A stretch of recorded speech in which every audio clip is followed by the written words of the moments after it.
তাহলে জের মানে হর্ষইকার, তাহলে বায়ের নিচে জের, বায়ের হর্ষ সেম হবে, বা জের বি আর বা হর্ষও বি। যদি বায়ের উপরে পেশ হতো তাহলে কি হতো, বয়ে কি হতো, হর্ষ, বা হর্ষ। বুঝে আসছে? এই বায়ের জায়গায় যদি তা হতো তাহলে কি হবে, তা যাবার তা, তা জের তি আর তা পেশ তু।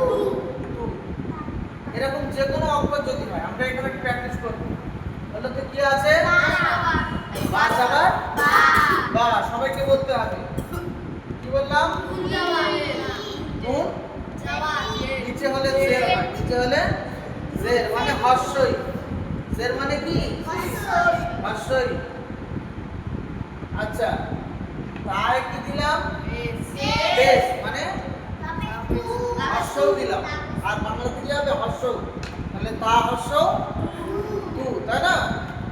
আবার দেখো, সাই নিচে কি দিলাম, জের, জের নিচে হয় না, যাবার উপরে জের নিচে, তো সাজের সি। ইয়া পেশ কি হবে, উ নয় ইউ, ইয়া পেশ ইউ। তাহলে বুঝে আসছে, যাবার হলে কি হবে, আকার। তাহলে হা যাবার কি হবে, জিমে দিতে আমি জেদ দিলাম, কি হবে, উচ্চারণ কি হবে, জি, হর্ষই হবে, তাই না? ফর উপরে পেশ দিলাম, কি হবে, গু, গু। একদম পরিষ্কার। তো যাবার জের পেশ, এটা বোঝার জন্য কি মনে রাখতে হবে, আকার হর্ষিকারা হর্ষিকার, ঠিক আছে? হ্যাঁ, এরপরে কিছু অক্ষর এমন আছে যেগুলোতে যাবার হলেও আকার হয় না, অয় ব্যবহার হয়, অ মানে অ। বাংলাতে অ যেমন এই অয় ব্যবহার হয়, আকারের ব্যবহার হয় না, মানে এই যে আকার হয় না, অয় উচ্চারণ হয়। সাতটি অক্ষর আছে, কি কি, এদিকে দেখো, খ, সদ, ضاد, غين, ط, قاف, জ। 1 2 3 4 5 6 7, এই সাতটি অক্ষরে যদি জাবার হয়, যদি জাবার হয়, যদি জাবার হয়, তাহলে এই অক্ষরগুলির শেষে আ উচ্চারণ হবে না, বরং অ উচ্চারণ হবে। কি উচ্চারণ হবে, অ।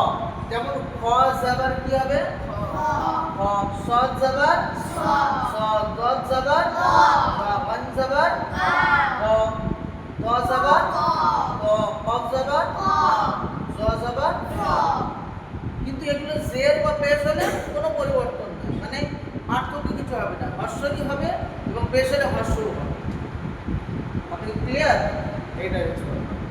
তো এইখানে যাবার আছে বা যাবার বা, নুন জের তা পেশ তু। এর পরের স্টেপ আমাদের হবে যে বানান না করে পড়া। আমাদের বাঙালিরা সাধারণত বানানোর উপরে, শিক্ষকরাও বেশিরভাগ বানানোর উপর ফোকাস করে। তো বানান করা মানে হাফ প্যাটেল করা না, হাফ প্যাটেল করা, যে ফুল প্যাটেল পারবে, যার পা পুরো প্যাটেল পেয়ে যাচ্ছে, তাকে তো হাফ প্যাটেল করা করবে।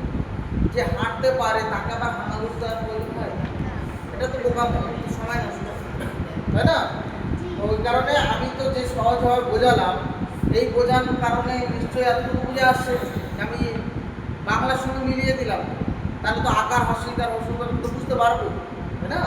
একটুখানি খেয়াল করলে বুঝতে পারবো, তাই না? আমরা এটা বানান না করে কেউ পড়তে পারি কিনা দেখি তো, বানান না করে কি হবে, এটা বা, ভেরি গুড। কি হবে, বি, ক, তারপরে উ, ভেরি গুড, তারপরে সি, তারপরে ইউ, ক, তারপরে আ, জি,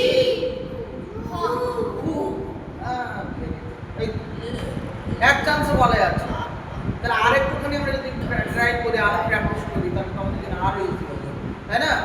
এরকমই যুক্ত অক্ষর থাকে কোরআনেতে, তো সেইভাবে আমরা এখানে প্র্যাকটিস করি। আগামীতে ইনশাআল্লাহ যুক্ত অক্ষর মানে সুকুনের কিভাবে মিলাতে হয়, সুকুন চিহ্ন কাকে বলে, তার কি কাজ, এই নিয়ে আমরা আলোচনা করব। ঠিক আছে, আজকের এই পর্যন্ত।